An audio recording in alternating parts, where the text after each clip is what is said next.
en parler avec nos consultants. Jean-Luc Caffier est avec nous. Bonsoir Jean-Louis, consultant environnement de BFM TV. Le docteur du Cardonnais. Bonsoir Alain. La policière Linda Kebab, déléguée nationale unité SGP Police FO, parce que des policiers qui ont été bien sûr en intervention sur le site, finalement ces policiers n'étaient pas protégés.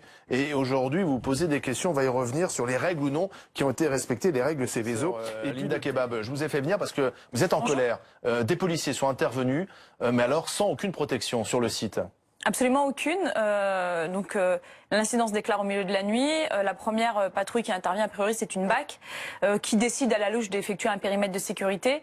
Là où le bas blesse, c'est qu'on a deux sons discordants. On a un préfet qui déclare, notamment dans la presse, que le plan de particulier d'intervention, donc le fameux PPI, a été mis en place rapidement. Or, aujourd'hui, on a une audience à la demande de notre organisation syndicale avec le directeur de sécurité publique qui nous dit que malgré le classement Céveso de l'usine, il n'y a pas de PPI prévu pour ce site. Ce qui est complètement contradictoire. Alors, soit on nous ment, soit il y a de l'amateurisme et une incohérence entre le classement du site en Céveso et l'absence de PPI. Ceci dit, on a des policiers qui ont été donc laissés à eux-mêmes.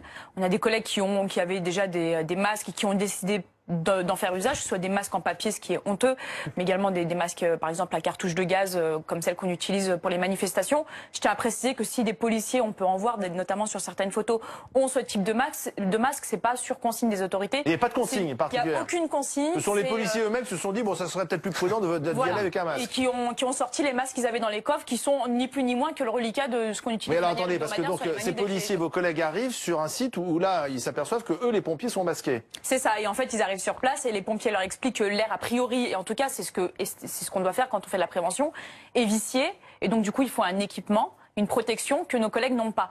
Il y a aussi des incohérences sur les instructions, notamment les tenues. On a des collègues à qui on a fait comprendre qu'il n'y avait absolument aucun danger à rentrer avec leur tenue souillée à leur domicile. Je tiens juste à rappeler que les policiers ont des familles comme les autres et qu'on ne connaît pas le taux d'exposition. Là où pour les pompiers, il y a eu instruction de se débarrasser des tenues. Donc voilà, il y a vraiment demander aux pompiers de brûler leur tenue en quelque sorte. Disons que je pense que leur état-major a été beaucoup plus compétent que le nôtre.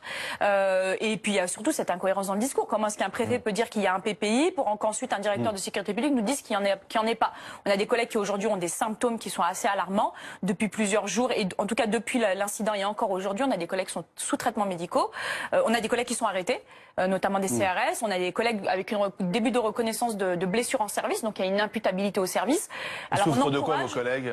Alors, notamment beaucoup de nausées, vertiges, migraines et d'irritations importantes. Alain du Cardonnais, c'est dû à quoi ça? Ça correspond typiquement en fin de compte à ces dioxydes qui sont produits à la phase aiguë et qui sont des substances irritantes, en particulier pour le tube digestif et pour les poumons. Et pour éviter ces conséquences, il faut mieux porter un masque. C'est la base même de la prévention. Et on est supposé avoir ces équipements, sauf que je pense que parfois par souci d'économie ou par incompétence, on décide d'empêcher de les sortir des placards. Nous, on aura un premier retour d'expérience jeudi puisqu'on a un CHS prévu de longue date. Donc du coup, le préfet va devoir aussi nous faire un retour sur la question. Ça sera certainement rendu public. CHS jeudi à Beauvau. Il y a quelque chose aussi d'important, c'est que nous, ce qu'on pointe, c'est le manquement à l'obligation de protection des agents. C'est-à-dire que de la même façon que l'on doit protéger la population, la police fait partie de la population et encore plus en tant que primo-intervenant, c'est important. Donc il y a des collègues qui aujourd'hui nous ont sollicité pour un dépôt de plainte collectif. C'est à l'étude. En tout cas, nous avons approché certains de nos collègues de l'avocat de notre organisation syndicale. Il est bien possible qu'une plainte collective arrive dans quelques jours. Donc une plainte de plus, il y en a déjà plusieurs.